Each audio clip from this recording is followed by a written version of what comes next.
Bem-vindos ao JKCast, o podcast de economia, finanças e investimentos, com José Cobori. Sejam todos muito bem-vindos a mais um episódio do JKCast. Se você ainda não é inscrito no canal, inscreva-se e ative as notificações para ser avisado sempre que eu postar um novo conteúdo. Caso você goste, clique no like e não deixe de fazer os seus comentários aqui abaixo. Perguntas em áudio e texto para o WhatsApp 11 95 550 0005. Perguntas entre 40 segundos e 1 minuto, se identificando, de onde você fala e gravando de locais silenciosos. Bem, pessoal, a maioria das perguntas que vocês enviaram, o Donald Trump acaba pautando o mundo inteiro, né? Como todo dia ele tem uma novidade, todas as perguntas são invariavelmente sobre ele. Mas a grande maioria do que vocês enviaram, os vídeos que eu postei, os últimos vídeos do canal, eu acho que eu já cobri a maioria dessas dúvidas, né? E também vamos tentar não ser pautado, né, por esse agente laranja aí que fala um absurdo a cada dia que passa e a gente acaba pautando as nossas vidas para ficar comentando o que ele fala. Como eu já postei bastante sobre ele, né, acho que já cobri uma boa parte aí da minha visão sobre ele. E vou tentar aqui, então, das perguntas que restaram aqui, vocês enviaram bastante, a equipe selecionou umas perguntas interessantes aqui, eu vou respondê-las para vocês, ok? Espero que vocês gostem. Vamos aqui, então, à primeira pergunta.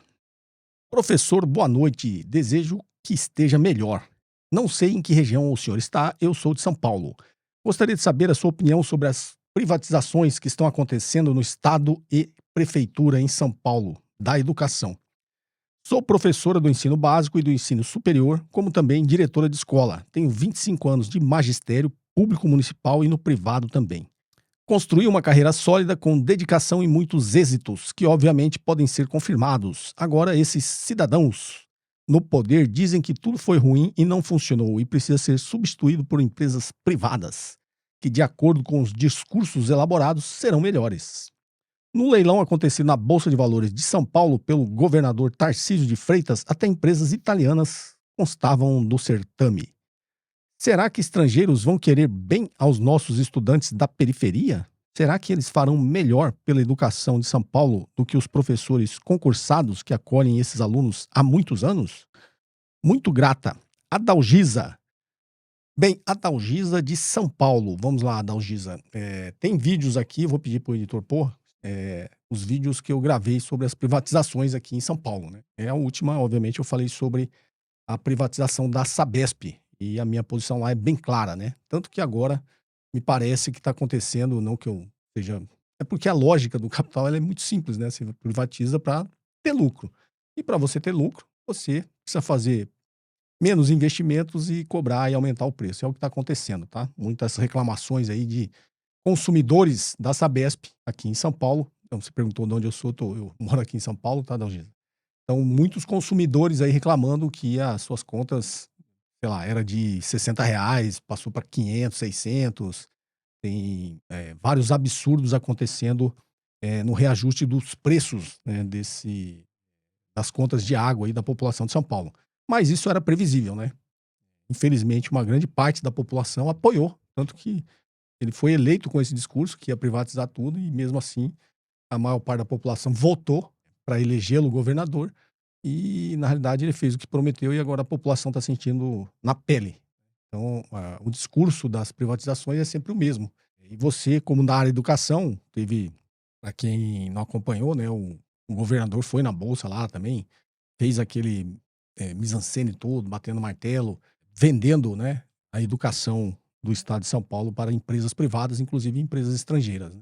Eu tinha feito algumas críticas quando teve os problemas com a Enel aqui, que foi a privatização da Eletropaulo, e vocês sabem que as empresas estrangeiras, inclusive, que compraram uma parte da empresa aqui, são empresas estatais de outro país, né? Então, qual o sentido disso? Esses serviços básicos, água, luz, saneamento básico, eles costumam perder a qualidade do serviço e os preços começam a aumentar, tanto que eu falei que o Brasil está na contramão, está sendo atrasado, né? Os outros países que fizeram as privatizações estão todos reestatizando esse serviço. Então, Adalgisa, infelizmente, essa privatização, né, da educação de São Paulo vai pelo mesmo caminho, pelo simples fato, como você falou, foi feito lá o processo na bolsa. Quem está comprando as empresas, está privatizando, são investidores. O investidor ele está atrás do quê? De lucro, né? Então, é uma coisa tão óbvia. Ele não está atrás de melhorar a educação, ele está atrás de lucro. E ele vai fazer o que for preciso para melhorar o lucro, para ter cada vez mais lucro, né? Se no meio do caminho, para ter lucro, tiver que fazer alguma melhoria, ele vai fazer. Se for contrário aos interesses dele, para ter lucro, ele precisa piorar a qualidade do produto que ele está fornecendo, ele vai piorar, porque o objetivo final é lucro, tá? E, infelizmente, nesses processos de privatização, o que acontece? Quando você tem um serviço público, aqueles governantes que estão no momento ali no poder, se ele tiver a intenção de privatizar, o que ele vai fazer? Ele vai fazer o sucateamento desse serviço, vai investir menos, vai destinar menos dinheiro para a saúde, menos dinheiro para a educação, menos dinheiro para os serviços públicos. Para quê? Porque ele tem um interesse em privatizar. O que ele faz para convencer a população disso? Ele começa a investir menos, a destinar menos recursos para esses serviços, como forma de sucateá-los, de torná-los realmente serviços ruins, para depois falar, ó, esse serviço é muito ruim, ficará bem melhor na mão da iniciativa privada. Então, isso tudo é planejado, tá? E no médio e longo prazo ele acaba fazendo isso. Então, o que a população precisa ficar atenta é isso, né? Que serviços básicos de água, luz, saneamento básico, serviços de educação, de saúde, isso são serviços que deveriam estar na mão do Estado, porque o Estado ele está lá para atender a maior parte da população. E a empresa privada não, ela está lá para ter lucro. Faz sentido, digamos assim, é o modelo do capitalismo. A empresa está lá para ter lucro, ela vai fazer de tudo para ter lucro, e não para atender bem a população, né? E cada vez com mais poder de mercado, o problema desse serviço é você ter um monopólio, e cada vez com mais poder de mercado você vai. Já expliquei bastante aqui no detalhe técnico para quem gosta, né? Quando eu falo de planejamento estratégico, de modelo das 5 forças, como você melhora ou não a rentabilidade dos negócios. Então você vai ver que o sentido ali, inclusive, é o que eles estudam, né? Eu já dei aula sobre isso. Então, para você adquirir mais poder de mercado, você vai, obviamente, tentar eliminar os seus concorrentes, e eliminando os seus concorrentes, você tendo mais poder de mercado, a sua intenção é ter cada vez mais lucro, precisando investir cada vez menos na melhoria do seu produto, tá? Então, essa é a lógica, e é isso que, infelizmente, também vai acontecer com a educação, tá, Dalgisa?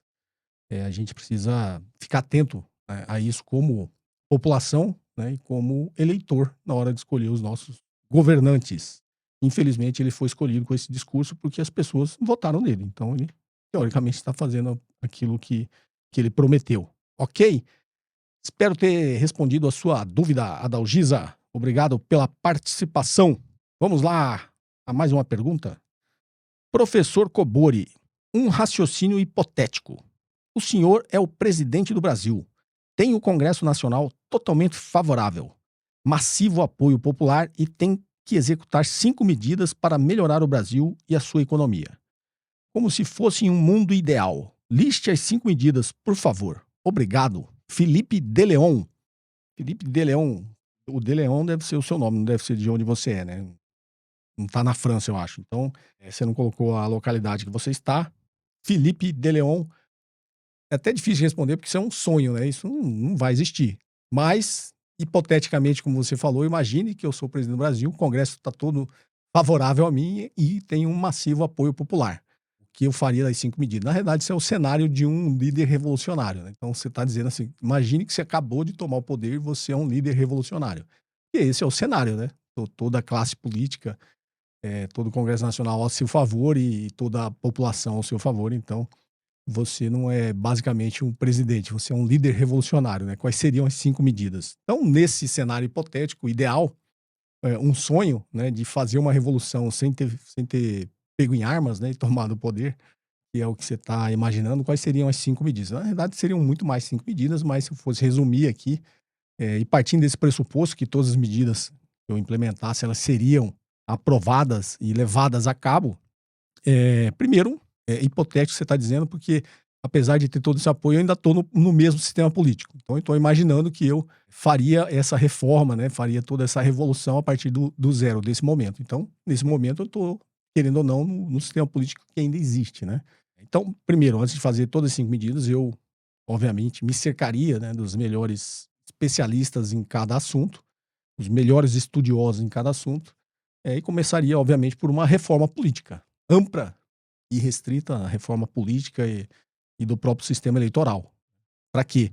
Para que a gente não mudasse nesse sistema atual que você estaria assumindo, mudasse, deixaria de ser uma democracia burguesa, seria uma democracia mais direta e participativa, com uma representatividade maior do povo, né? Porque a democracia burguesa que a gente vive hoje é poder econômico, tem o poder político, então você pegar no Congresso ali, quem está sendo representado ali é a elite econômica do país.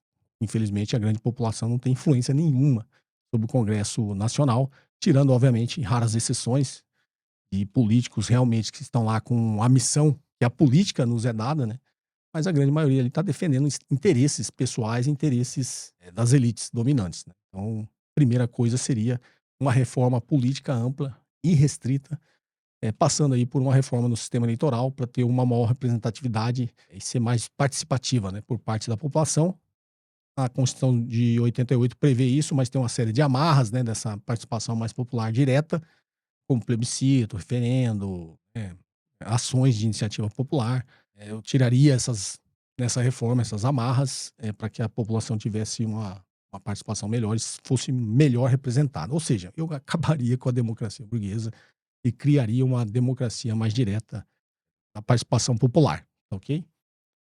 Novamente, todo mundo falando aqui é uma revolução, né? Nesse cenário hipotético que você está falando, é uma revolução.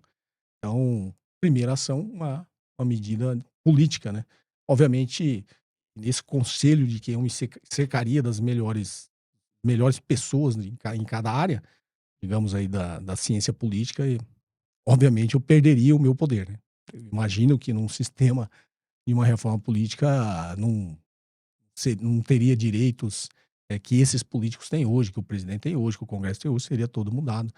Então, seria aí também uma abertura nessa fase de transição dessa aplicação, de que estaria também abrindo mão de poder político, assim como todo o Congresso teria, digamos, essa mesma visão hipotética, né, e utópica, de que todo mundo estaria ali disposto a abrir mão de seu poder, para que a gente tivesse um sistema político melhor.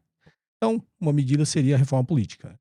Uma segunda medida seria uma ampla reforma econômica, né? Eu acho que é o seu foco. Uma ampla reforma econômica também partiria do pressuposto que eu iria alterar todo esse modelo econômico que existe no Brasil. Nessa visão um pouco mais revolucionária, eu aumentaria substancialmente a participação do Estado na economia. Para que isso ocorresse, obviamente, eu teria que fazer, então, mais uma medida, né? Seria uma reforma tributária, tiraria a carga tributária do consumo e produção e colocaria quase toda a carga tributária na renda e no patrimônio, nessa fase. Então, a gente sabe, eu já falei, tem vários vídeos aqui, que isso é muito, digamos, a nossa tributação é regressiva, ela não é progressiva, ou seja, o mesmo imposto que alguém ganha um salário mínimo paga num quilo de arroz é o mesmo que eu pago num quilo de arroz, é o mesmo que o Jorge Paulo Lema paga num quilo de arroz. É extremamente injusto, né? O imposto pesa muito mais do consumo, pesa muito mais sobre as classes mais pobres, né? Então eu tiraria, e hoje metade da receita do Estado vem do consumo. Então eu tiraria e até isentaria a grande maioria dos alimentos, né, que são base da alimentação de toda a população, eu tiraria os impostos. Cobraria imposto sobre consumo, mas numa proporção muito menor. Cobraria menos imposto sobre a produção das empresas também, né, para incentivar o aumento da produção, e aumentaria em muito a proporção do que vem de renda e patrimônio, tá? Obviamente, teria aí incluso aí a taxação dos super ricos, né? Então, o que seria super rico? Se você, eu sempre vejo nos comentários pessoas brigando, né? E até no meu Instagram brigando. Se você aí ganha 10 mil por mês, você não é super rico, tá? Se você comprou um carro novo agora, você também não é super rico. Eu tô falando super rico, é super rico. É pessoas que têm dinheiro suficiente para parar de trabalhar e viver até a morte, né? Até o fim da vida, sem precisar trabalhar, que tem patrimônio suficiente para isso. Seria essa taxação do super rico, talvez algum raciocínio em cima disso que eu acabei de falar, né? Ah, eu preciso para sobreviver 50 mil por mês, ter uma vida boa. Então, se eu multiplicar esses 50 mil mensais pela expectativa de vida média que a população tem, chegaria no número de X milhões para mim, e acima disso seria considerado um super rico.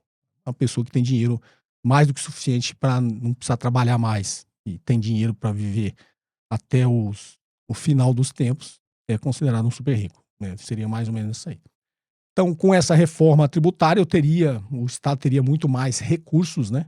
E aí seria também uma reforma, sob o ponto de vista do econômico, o que eu estou dizendo é você ter um projeto de país, um projeto de nação, e nesse projeto de país seria um investimento maciço em saúde e educação, ensino básico principalmente, saúde para todo mundo, educação, saúde de qualidade, que eu estou dizendo, investiria pesadamente em ciência e tecnologia, faria uma ampla revolução industrial no Brasil, colocaria o Brasil na fronteira tecnológica e para isso um investimento pesado do Estado em pesquisas, né, científicas e, como eu disse, em ciência e tecnologia, e colocaria o Brasil, obviamente, isso não é plano, né, na fronteira tecnológica, que o Brasil tivesse aí.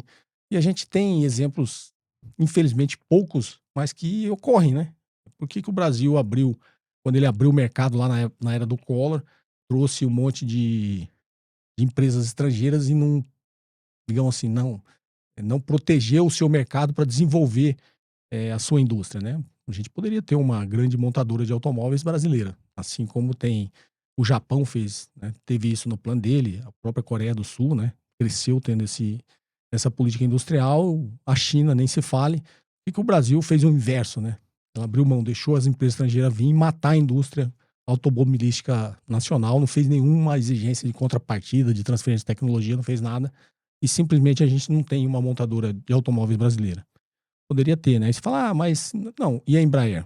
O que a Embraer hoje é um grande player mundial na área de aviação e por que ela existe ainda e ela cresceu? Porque ela passou a maior parte do tempo sendo estatal, tendo investimento do Estado no desenvolvimento de tecnologia e a Embraer só é uma empresa de aviação de ponta pela força do Estado, de ter tomado esse risco e ter mantido investimentos nessa empresa durante muito tempo até que ela se tornasse competitiva, que é o que todos os países fazem.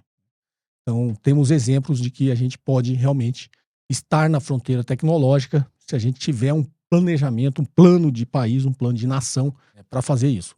E desenvolveria o que a gente chamaria de uma burguesia nacional, porque o Brasil não tem uma burguesia nacional, né? Nunca teve. O Brasil tem um bando de entreguistas aí que preferem ter empresas multinacionais de outro país do que desenvolver empresas nacionais para concorrerem em pé de igualdade com outras empresas estrangeiras. Então, seria isso, tá? Um forte investimento do Estado na economia.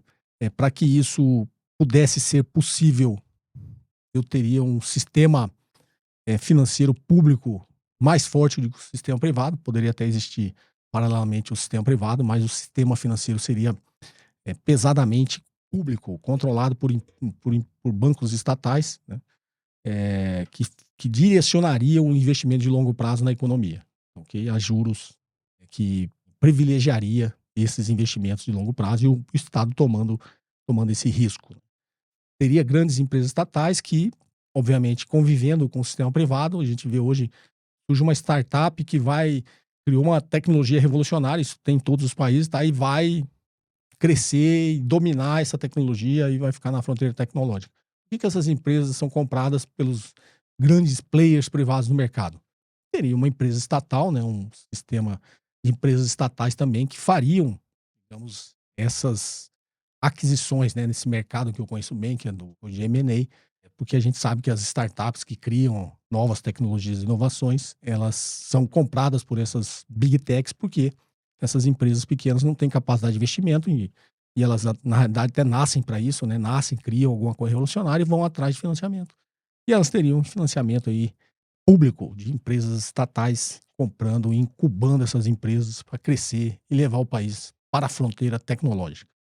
E isso também na área de saúde e educação, né? Porque que hoje o sistema de saúde está sendo consolidado, está toda essa financiarização da saúde, e isso, na realidade, está expurgando até a classe média, tá? Do sistema de saúde. A gente está num caminho perigoso quando a gente fala de saúde no Brasil, né? A gente tem um sistema de saúde público que é, inclusive, invejado por muitos países do mundo, né? Inclusive os Estados Unidos, que não tem nada de saúde lá, né? Mas a gente está criando uma consolidação no mercado de saúde. E eu participei disso, tá? Durante um tempo. Eu assessorei algumas algumas operações. Eu sentei, né, com esses grandes players do mercado para fazer algumas operações de M&A. Eu sei como funciona. Então a gente está caminhando num, num sentido que a gente está concentrando poder demais na mão do grande capital que está dominando o sistema de saúde. Então a gente tem um processo de financiarização da saúde aí que está expurgando a classe média do sistema de saúde, tá? Então, se você é classe média aí, você precisa se preocupar, você tem seu plano de saúde, você sabe que o sistema cada vez mais, com mais poder de mercado, ele vai tirar o poder de quem trabalha nesses sistemas privados de saúde, né, como médicos, como todos os profissionais que trabalham lá, vão espremer cada vez o rendimento, né, dessas categorias, vai tentar espremer cada vez mais os planos de saúde, e os planos de saúde vão espremer cada vez mais os seus clientes. A gente sabe, a corda sempre vai arrebentar para o lado mais fraco. Então eu criaria também um investimento forte nessa área de saúde e passaria também a consolidar o mercado, né? Seria um grande player para consolidação do mercado de saúde nesse mercado de fusões e aquisições. Vocês viram que até agora eu não estou dizendo que eu vou acabar com as empresas privadas, né? Mas eu usaria o poder do Estado para reequilibrar esse jogo a favor da população, digamos assim, das pessoas menos privilegiadas, né? Também via medidas políticas, eu caminharia aí para aumentar também o poder da classe trabalhadora. Eu já estou falando a quinta aqui, né? Seria uma reforma, digamos, né, não é bem trabalhista, porque seria um pouco mais ampla, mas eu daria mais representatividade e poder de negociação para os trabalhadores, para que eles pudessem, nesse conflito distributivo, né, que eu já falei isso, estou falando conflito distributivo sob o ponto de vista da empresa, né? Existe um conflito distributivo entre o fluxo de renda do trabalho dos trabalhadores e o fluxo de renda do capital, né, que está atrás do lucro. Naquele período que existia um período do bem-estar, né, que eu já expliquei aqui, depois do pós-guerra até a década de 70, o início da década de 70, teve, porque existia uma guerra aí por mentes e corações, os trabalhadores tinham muito mais poder de negociação e podia equilibrar mais esse conflito distributivo. Hoje, com a ascensão do neoliberalismo, a gente não tem isso, inclusive no Brasil, com a última reforma tributária, mataram quase todo o poder de negociação que a classe trabalhadora ainda tinha, né? Então, com o poder do Estado, eu tentaria algumas medidas faria algumas medidas para devolver o poder de negociação para a classe trabalhadora, para que ela pudesse negociar muito melhor esse conflito distributivo. E, obviamente, sob o ponto de vista político, o conflito distributivo no orçamento público, essa minha gestão revolucionária não existiria mais, tá?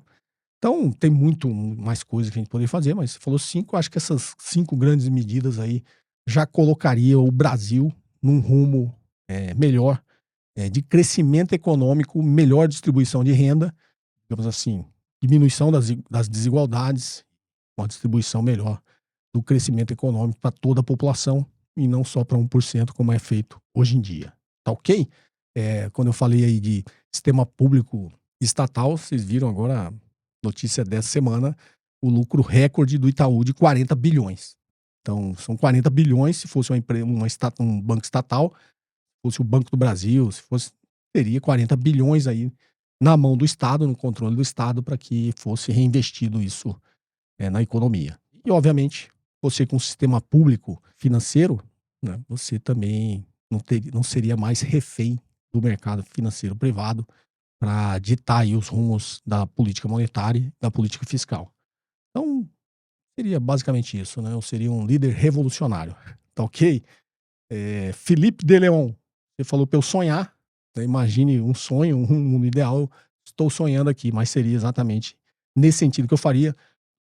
Voltando, eu não faria isso sozinho, né? Minha primeira não seria me cercar, né, da grande maioria das pessoas capacitadas nas suas áreas, tivessem, obviamente, também esse objetivo nobre de melhorar as condições de vida de toda a população, não sofresse nenhum tipo de influência de lobby de elites econômicas, para que pudesse colocar todos esses planos em pauta, né? E aí, até pegando a pergunta da Algisa, a parte passada aqui, quando eu falei em investir pesadamente em educação, né?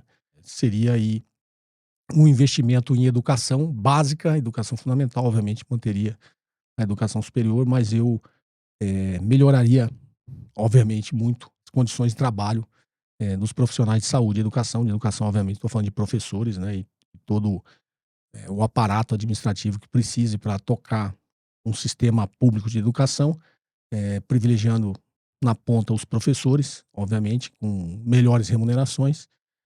Acho que eu não falei da área de segurança, né? A área de segurança também teria uma ampla reforma, que a parte de segurança pública não fosse só um aparato da elite econômica, da democracia burguesa, para fazer a utilização do uso legítimo da força que tem o Estado a favor de uma elite dominante, né? Seria a favor de toda a população e para isso teria que ter também uma grande reforma na formação dessas forças de segurança. E eu privilegiaria nessa ampla reforma, de sistemas de ensino, de educação das forças de segurança. Estou falando aí de ter um foco muito maior ali do ensino de sociologia, filosofia, psicologia, né, principalmente, inclusive nas Forças Armadas, né. Eles terem uma carga muito maior, dessa visão, não só a visão tática e pragmática de implementar o uso da força em nome do Estado, mas um passo anterior de ter uma formação muito forte em sociologia, filosofia e psicologia. Espero que o meu sonho não tenha se divagado demais, mas como você me permitiu sonhar, com a sua pergunta, seria isso que eu faria, tá ok, Felipe? Espero ter elucidado aí algumas das suas dúvidas. Vamos aqui então a mais uma pergunta? Professor, aqui é o Jair de São Luís do Maranhão. A minha dúvida é o seguinte: parece que o capitalismo ele caminha aceleradamente, né? Como tudo hoje acontece numa velocidade acima da usual e parece que a velocidade vai aumentando exponencialmente numa aceleração absurda, né? Então parece que, inclusive, o capitalismo está nessa aceleração para sua própria autodestruição, né? E inclusive a destruição de tudo que existe na face da Terra de forma de vida, né? O senhor acha que a humanidade vai chegar num ponto de perceber que isso é autodestrutivo, ou nós vamos chegar na autodestruição mais rápido do que nós pensávamos e não tem solução para isso? E se houvesse uma solução de inflexão dessa aceleração rumo à autodestruição do capitalismo e da humanidade, o que deveria ser feito? Bem, Jair de São Luís do Maranhão. Jair, na verdade a gente está exatamente nesse ponto de inflexão, tá? Deixa eu te explicar. O capitalismo, como eu disse, ele consome muito mais recurso para concentrar cada vez mais riqueza, do que seria necessário. Um exemplo simples para todo mundo entender, vocês gostam de entender exemplo simples, para que uma pessoa, o Elon Musk está dizendo que ele vai ser o primeiro trilionário do mundo. Para que uma pessoa precisa ter US$ 1 trilhão? Ele pode viver 2000 anos que ele não vai gastar tudo isso. Então isso é uma insanidade total do capitalismo, né? Por que aquelas 3 pessoas que estavam atrás do Donald Trump, né, 3 das big techs, que estavam atrás do Donald Trump lá na posse dele, 3 pessoas têm a mesma riqueza do que metade da população americana. Faz algum sentido? Não faz nenhum sentido. Então, obviamente, o capitalismo, ele nessa sanha exponencial, insaciável por acumulação de capital, é o que ela está criando. E o capitalismo destrói a natureza, né? Por que a gente está num ponto de inflexão? Porque os países, através dos organismos multilaterais, e de suas reuniões, como foi o Acordo de Paris, ele estava de alguma forma ainda tentando, digamos assim, desacelerar essa destruição ambiental que a gente está criando no planeta, via o capitalismo, para que a gente pudesse ter uma esperança, né, de não destruir todo o planeta para as próximas gerações e a gente conseguir conviver de uma forma mais harmoniosa com a natureza. Então, grosso modo, mesmo, digamos, imagine antes da posse do Trump, mesmo antes da posse do Trump, isso já era, digamos, uma equação que não estava muito bem arrumada, né? A gente ainda caminhava para uma destruição total do planeta. Com a posse do Donald Trump, quando eu disse, tem uma inflexão para pior, porque ele, primeira coisa, vai sair do Acordo de Paris. Na posse dele, ele só falou em furar mais poços de petróleo, indo na contramão, onde os países estão cada vez procurando mais energia limpa, investindo mais em energia eólica, energia hidrelétrica, e tentando abandonar, né, ainda a grande matriz de energia do mundo, que é o petróleo. O Donald Trump foi lá, saiu do Acordo de Paris, falou que ele, dane-se, eu vou furar poços de petróleo.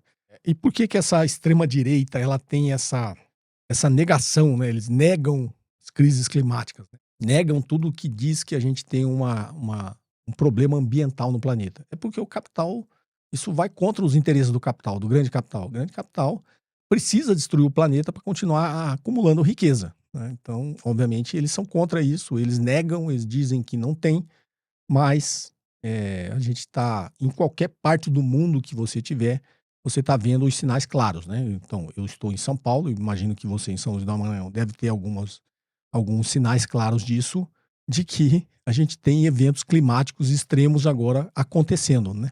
No próprio Estados Unidos, né? Teve lá aquele grande incêndio na cidade de Los Angeles, e tem cada vez mais eventos climáticos extremos. Então, um recado que a natureza está dando é o seguinte: é indiferente para mim se você acredita ou não que você está me agredindo, né? Dizendo como se eu fosse a natureza. Se você acreditar ou não, é indiferente. Os eventos que a natureza está dando como resposta é um sinal claro que a gente está agredindo e causando uma destruição do planeta. Então a natureza não está preocupada, o presidente dos Estados Unidos é o Donald Trump, se ele não acredita nisso, não está preocupado se eu acredito nisso, se você acredita nisso, ela vai fazer o que ela tiver que fazer. E o que ela está fazendo é dando uma resposta por todas as agressões que a gente faz à natureza. Então a natureza é sábia. Se a gente estiver no caminho dela, achando que a gente pode confrontá-la, a gente pode fazer o que quiser, é muita arrogância, né, do ser humano a gente ter chegado nesse ponto, né, de achar que a gente realmente somos Deus, né, somos a imagem e semelhança de Deus, somos Deus, podemos fazer o que a gente quer, mas a natureza está dando a resposta que coube a ela, né? Você está me agredindo, enquanto natureza, eu vou me acomodar novamente, independente de quem estiver no meu caminho. Então, se aqui amanhã precisar ser tudo água, vai ser água, e o continente vai rachar no meio. Se lá nos Estados Unidos for virar um deserto, se na acomodação da natureza tiver isso, ela não está muito preocupada com se a gente, ser humano, está acreditando ou não, se isso vai acontecer. Então, infelizmente, o ser humano, através do capitalismo, né, está destruindo o planeta e fechando os olhos, achando que ele tem um poder maior que a natureza. E a gente não tem um poder maior que a natureza. A natureza vai nos atropelar, a gente querendo ou não, acreditando ou não, que a gente está agredindo ela. Ok? Então seria essa a minha resposta à sua pergunta. Jair, espero que eu tenha elucidado, mas não tenha te desanimado, apesar de ser desanimadora a nossa situação. Cabe a nós, enquanto seres humanos, e através dessa democracia que a gente tem, dar o recado àqueles que têm poder de mudar os rumos da humanidade. Espero que vocês tenham apreciado este episódio. Se você não é inscrito no canal, inscreva-se e ative as notificações para ser avisado sempre que eu postar um novo conteúdo. Caso você goste, clique no like e não deixe de fazer os seus comentários aqui abaixo. Perguntas em áudio e texto para o WhatsApp 11 95550 0005. Perguntas entre 40 segundos e 1 minuto, se identificando de onde você fala e gravando de locais silenciosos. Um forte abraço e até o próximo episódio. Você ouviu mais um episódio de JK Cast, o podcast de economia, finanças e investimentos com José Cobori.